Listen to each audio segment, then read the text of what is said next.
London, 1921. The city was still limping from the Great War, bricks blackened, hearts heavier than the fog. In a small house in Brixton, a girl with bright hazel eyes was born to a French mother and an English father. Her name was Violette Rain Elizabeth Bushell, and she entered the world smiling, something rare in a decade that had forgotten how. A childhood between two worlds. Violette grew up between languages, between tea and café au lait, between London's grey drizzle and her mother's stories of the French countryside. Her father, a taxi driver, taught her toughness, her mother, elegance. Together they raised a girl who ran faster than most boys and never once backed down from a dare. Neighbours would later remember her as that little spark, fearless, quick to laugh, always in motion. When she wasn't climbing trees or racing bicycles, she was helping her mother at the market, bartering with a smile that could melt the iciest clerk. "You'll either be a troublemaker or a hero," her mother once said. "Maybe both," Violette replied. By the time she was 16, the world was once again sliding toward darkness. Love in uniform. At 18, she met Violette Szabo, a dashing French officer of the Foreign Legion. He was tall, calm, the kind of man whose presence made silence comfortable. They met at a parade, danced once, and within 6 weeks were married. For the first time, the whirlwind that was Violette slowed, if only for a moment. She wrote letters full of laughter and sketches of their small London flat. When war came in 1939, she refused to be afraid. "If they want to fight," she said, "they'll find we're not easy to frighten." But war doesn't listen to courage. Etienne was sent to North Africa. In 1942, a telegram arrived, "Killed in action at El Alamein." Violette was 21. She held the telegram in silence for an hour, then put it away and whispered to her newborn daughter, "Your father was brave, so will I be." A widow with fire in her eyes. Grief changed her, but it didn't break her. She walked the streets of London not as a victim, but as someone searching for purpose. When she heard that the Special Operations Executive, SOE, was recruiting combat, radio encryption, Morse code, she mastered them all with the precision of someone whose willpower was the only thing left unbroken. Her instructors were skeptical at first. Too pretty, too fragile, too young. But they stopped doubting after she shot out the bullseye of a target at 25 meters, blindfolded. "Small hands," one trainer muttered, "but deadly ones." She earned the respect of hardened soldiers, even their silence, the kind given only to those who had nothing left to prove. The code name, Louise. In early 1943, she received her false identity, Louise Desfontaines, French courier, born in Marseille. Her real passport was replaced by papers written in invisible ink. Her wedding ring, the last trace of Etienne, stayed on her finger, hidden beneath her glove. Her mission: infiltrate occupied France, deliver messages and weapons to the resistance, and coordinate sabotage operations ahead of the Allied invasion. When her handler handed her the cyanide capsule, she smiled faintly. "I won't need that," she said. "I'm faster than they are." He didn't argue. Departure. That night, under the moonlight of a silent airfield, she climbed aboard a Lysander aircraft, the kind used for secret landings in enemy territory. She looked out the small window as the engines hummed to life. Below her, England was fading into shadow. Ahead, France waited, wounded, defiant, and dangerous. The pilot glanced back. "First time?" "No," she said softly. "I've been falling for years." As the plane disappeared into the night sky, no one on the ground could have guessed that the girl inside would one day become one of Britain's greatest heroines, or that her courage would echo long after her voice was silenced. She wasn't born for war, but war had chosen her, and she intended to fight it with every breath she had left. Winter, 1943. The countryside of southern England was quiet, deceptively so. Beneath its rolling hills, in old manor houses hidden from the public eye, Britain was teaching ordinary people how to become ghosts. One of those recruits was Violette Szabo, age 21, 5'5", recently widowed, and absolutely fearless. Arrival at the camp. Her train arrived at dusk. The air smelled of rain and gun oil, As she stepped onto the platform, a man in a trench coat handed her a sealed envelope with a single word inside. Silence. That was the first rule of SOE, the Special Operations Executive. To the public, it didn't exist. To its agents, it was everything. Their purpose? To set Europe ablaze through sabotage, espionage, and resistance. When Violette entered the camp gates, she wasn't a soldier. Not yet. She was still the girl from Brixton who laughed too loudly. Still a mother who carried her daughter's photo in her pocket. But within months, that girl would vanish into legend. Breaking the body, forging the mind. Training began at dawn. No speeches, no sympathy, just mud, exhaustion, and orders barked by men who had forgotten what mercy meant. The first week, they marched 20 miles through freezing rain. The second, they learned how to kill. Knives, garrotes, silenced pistols, and most of all, how to keep calm while doing it.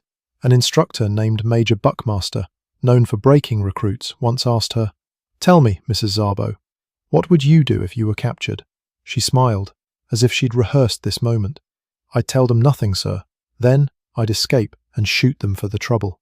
The class laughed. The major didn't. But later he told the others, "That one, she's dangerous.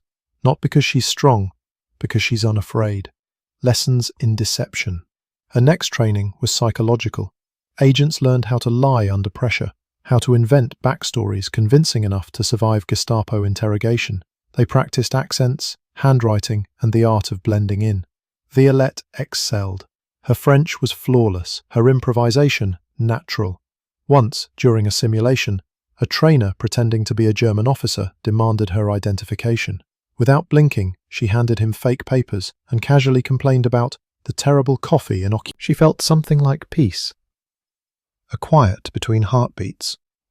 Then the parachute opened with a violent snap, dragging her upward, her boots catching the moonlight. When she landed, she laughed. The instructor later wrote in his report, "Displays unusual composure, seems to enjoy falling. A woman among wolves. The men respected her, though many tried not to show it. Some doubted her ability, others secretly admired it. But after she outshot 2 sergeants at the firing range and finished a grueling obstacle course with a twisted ankle, without complaint, no one questioned her again." During breaks, she would sit by the fire, polishing her pistol, humming softly. Once, a young recruit asked if she was afraid of dying. She looked up and said, "No, I'm afraid of not doing enough before it happens." That silenced the room. The graduation. By spring 1944, her transformation was complete. She no longer walked, she moved with intent. No hesitation, no wasted motion. Her instructors said she had the instinct of a professional and the courage of a soldier twice her size. On her final day, she stood before the Union Jack and swore the agent's oath. A promise to serve in silence, to die without recognition if necessary. She signed her name, folded the paper, and smiled faintly. "For Etienne," she whispered. Her file received its final code name, Louise. The assignment. Her orders came sealed in brown paper. She was to be parachuted into France under cover of night, to assist the resistance in coordinating sabotage against the German army. Her mission? Gather intelligence, deliver messages, and help prepare for Operation Overlord, the Allied invasion of Normandy. Before departure, she met her handler one last time. He offered her a small cyanide capsule, the L pill. If captured, she could use it to avoid torture.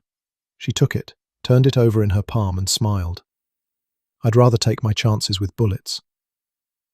Then she walked out into the rain, her boots splashing softly in the puddles, leaving no footprints behind. The girl from Brixton had become a weapon. A widow had become a soldier. And soon France would learn her name. Night over the French countryside was heavy and cold, stitched with stars and the faint hum of propellers. Below, a patchwork of fields and forests slid by in silence. Inside the small Lysander aircraft, Violette Szabo sat with her parachute strapped tight, her gloved fingers clutching a small silver cross, the last gift from her husband. The pilot turned and gave her a nod. "We're almost there, Louise." She smiled faintly. "Good. France has waited long enough." At 2:32 a.m., she jumped, landing in the dark. The wind tore at her hair as she fell through the blackness. For a heartbeat, she thought she could hear Etienne's voice again. "Courage, mon amour." Then the parachute opened with a crack, and she drifted gently into a field outside Limoges, the heart of Nazi-occupied France. When her boots touched the ground, she rolled, cut the cords, and waited. 3 flashes of a lantern blinked from the distance, her signal. She replied with 2. A man emerged from the trees, face shadowed, whispering in French.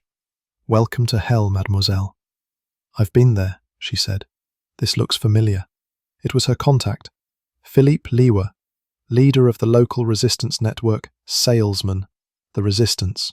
They hid her in a farmhouse that smelled of hay and fear. From there she began her work, mapping German patrols, coordinating couriers, and relaying coded messages to London. To the villagers, she was Louise Desfontaines, a travelling saleswoman of soap and cosmetics. To the Resistance, she was the Englishwoman, quick, decisive, and utterly without fear. Her charm opened doors. Her precision saved lives. Once, disguised as a milkmaid, she cycled through German checkpoints with blueprints hidden inside a loaf of bread. Another time, she posed as a courier for the Gestapo, bluffing her way into a restricted zone to rescue a captured agent. "How did you know they'd believe you?" someone asked later. "Because I smiled," she said, "and no one expects a spy to smile." Fire in the rails. The Germans relied on supply trains to feed their army. SOE's mission was to starve them, to cut the veins of occupation. One night, Violette led a small team to sabotage the railway line near Rouen. She crawled through wet grass, planted explosives under the steel tracks, and timed under her skirt a code book in her stocking. She learned to sleep with one eye open, to eat when she could, to trust almost no one. Yet in every moment she radiated calm. Her comrades called her La Petite Anglaise, the little Englishwoman, though none dared underestimate her. One said later, "She was the bravest person I ever met. When we were afraid, we looked at her, and the fear went away." The first return. After 6 weeks of operations, London ordered her extraction. The Resistance begged her to stay, but orders were orders, and she had another mission waiting. On a moonless night, she was guided to a clearing marked with lanterns. The Lysander touched down silently, its engine barely above a whisper. Before boarding, she hugged Philippe Liwa. "You'll come back?" he asked. "Only if I'm invited," she smiled.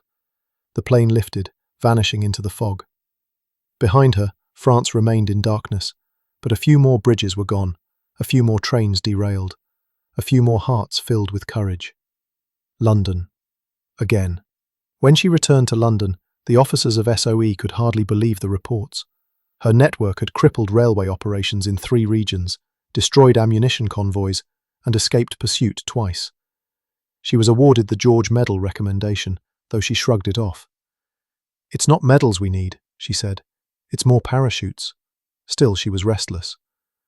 Every night she stared out the window, the city lights reminding her of the burning fields of France. She missed the danger and the purpose.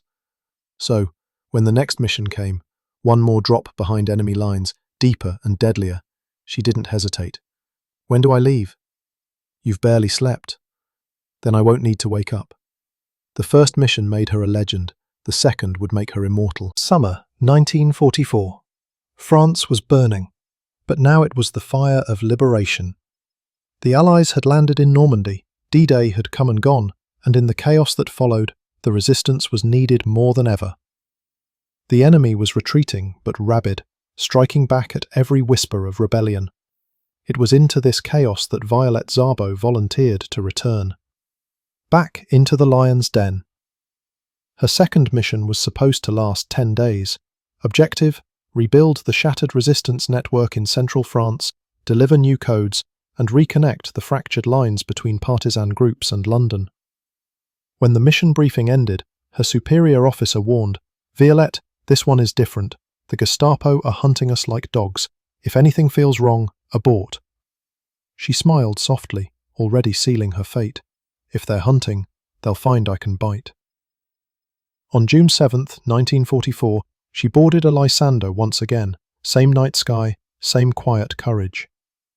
As the plane crossed the channel, she touched her wedding ring beneath the glove. "For you, Etienne," she whispered, "for France." At 1:45 a.m., she jumped. The drop. The parachute opened over the fields near Solong, a rural region dotted with forests and German checkpoints. This time she wasn't alone. With her were two men, Philippe Liewer, her old ally, and Sergeant Bob Large, a wireless operator. They landed silently, collected their gear, and melted into the night.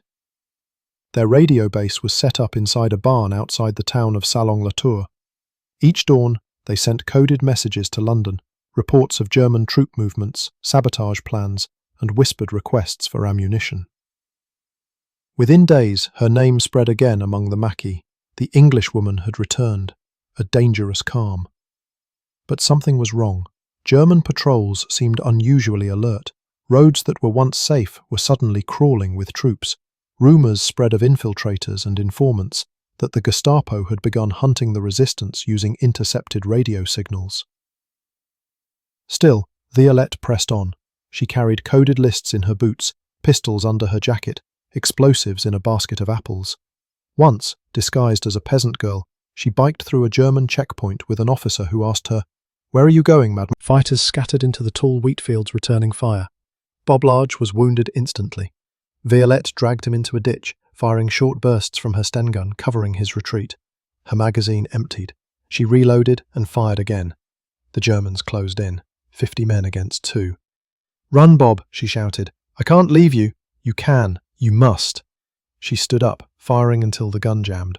When they finally surrounded her, she was still standing, bruised, bleeding, unbroken. The capture. They tied her hands behind her back and marched her toward Limoges. She walked without looking down. Villagers later said she looked like a queen who'd misplaced her crown. At the local Gestapo headquarters, she was interrogated for days. No sleep, no food, no mercy. They wanted names, codes, networks. She gave them nothing. When one officer shouted in her face, "Where are your men?" she smiled faintly. "In your nightmares." She endured beatings, mock executions, and endless questioning. But every time she said the same thing: "I don't know." In truth, she knew everything, the names, the drop zones, the codes, but she never said a word. The transfer. After 2 weeks of torture, she was transported to Paris, then to Fresnes prison. Even there, her defiance continued. She comforted other prisoners, taught them songs in English, and whispered messages of hope through the walls. One fellow inmate later recalled, "She looked terrible, thin, bruised, exhausted, but when she smiled it frightened the guards, because she still looked free." From Fresnes she was sent east by train, her destination unknown. The guards told her, "You'll never come back from where you're going." She replied quietly, "None of us will, but you'll never forget that we were here." Her fight was over, but her war was not. In the place where courage meets cruelty, she refused to surrender even her silence. The train rattled eastward through the grey dawn, its windows barred, its cargo silent. Inside one of the carriages, Violette Szabo sat among dozens of prisoners. Agents, partisans, Jews, all marked for disappearance. The air smelled of fear and iron. Her wrists were bound, but her posture remained straight.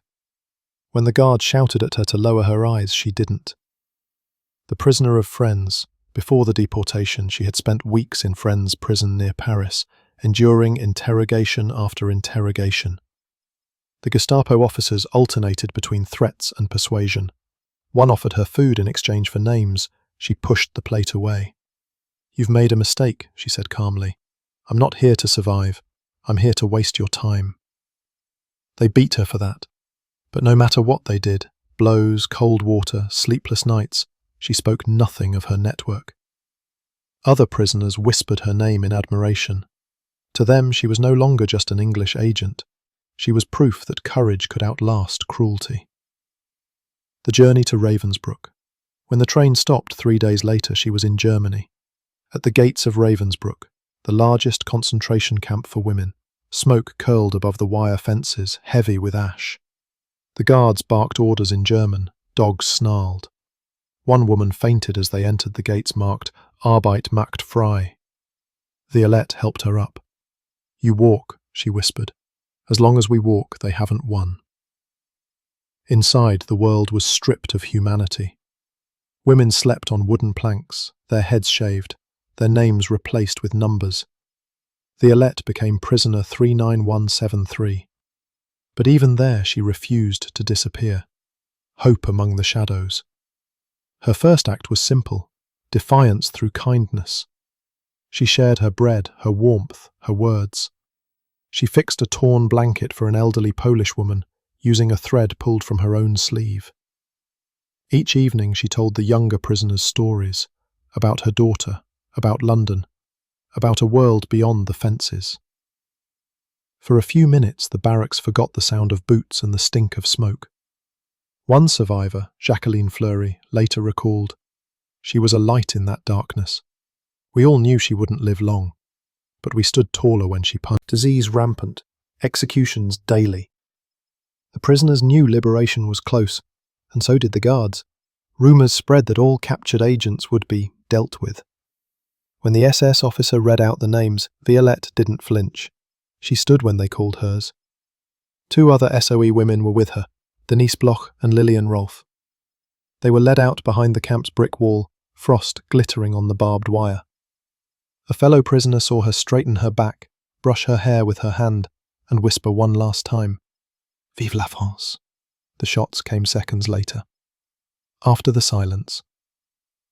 When the camp was liberated weeks later, her name was found in the records, scratched out, but not erased. Survivors spoke of her to the Allies, the Englishwoman who smiled at death and lifted others until the end. London confirmed the worst. Her daughter, Tanya, was 2 years old.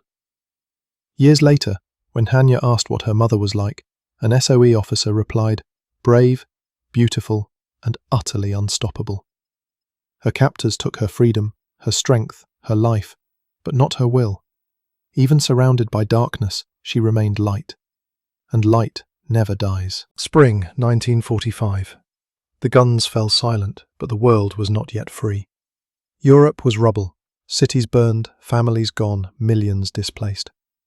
Among the countless names lost in the chaos was one that refused to vanish, Violette Szabo. For months her fate was unknown. The SOE listed her as missing in action. Her file stayed open on a desk in Baker Street, her photograph clipped to the corner. A young woman with soft eyes and a steel spine. Some still hoped she was alive. Most knew the truth. The news arrives. In late summer 1945, a courier brought a sealed envelope to a modest home in London. Inside was a single page, an official letter confirming what no mother should ever have to read. Agent V. Szabo executed at Ravensbrück concentration camp, February 1945. Her mother, Raina, read it once, folded it carefully, and placed it beside her daughter's wedding photo. There were no tears left, only pride. "You did what you were born to do," she whispered. Her little girl, Tanya, was too young to understand. But in the years to come, she would grow up surrounded by stories of a mother who defied an empire and paid the price for freedom. The recognition. In 1946, the British government declassified the SOE's wartime files. Violette's name was among the first to appear in the official reports of valor. Her final mission, her silence under torture, her courage in captivity, all documented by those who had survived her. On December 17, 1946, she was posthumously awarded the George Cross, Britain's highest civilian decoration for gallantry. The citation read, "For her courage, endurance, and devotion to duty while serving with the Special Operations Executive. She showed the highest degree of bravery and self-sacrifice in the face of the enemy." France followed soon after, granting her the Croix de Guerre and Médaille de la Résistance. 2 nations, one she was born to, one she died for, claimed her as their daughter. The legacy of silence. Even with medals and headlines, her story was told in whispers. The SOE's work remained secret for decades, its agents buried beneath official secrecy. But her memory survived, not through ceremonies but through people. Survivors of Ravensbrück spoke her name at reunions. Old resistance fighters remembered, "The little English woman knew her," she said quietly, "but she never left me." She later wrote, "When people ask what freedom costs, I tell them it costs one mother, one life, one act of courage at a time." The Immortal Flame. Today, Violette Szabo's story stands beside the greatest legends of World War II. A museum in Herefordshire bears her name. Her medals, the George Cross and Croix de Guerre, are displayed beside her photo, a young woman in uniform, half smiling, eyes unafraid. Each year, schoolchildren visit her memorial and lay flowers. One inscription reads, "She gave her life that others might live in freedom." But her legacy is not just in stone or metal. It's in the idea that courage has no gender, that strength doesn't shout, it endures. Freedom in death. She was 23 when she died. 2 years of service, 1 lifetime of impact. Her story ends in silence, but that silence is not defeat. It's peace. The peace she fought for, the peace she never saw, the peace that carries her name in the air between 2 free nations. They tried to break her body. They could not touch her soul. And so long after the war ended, Violette Szabo still fights. Not with bullets, but with memory. Because freedom, like her, never surrenders.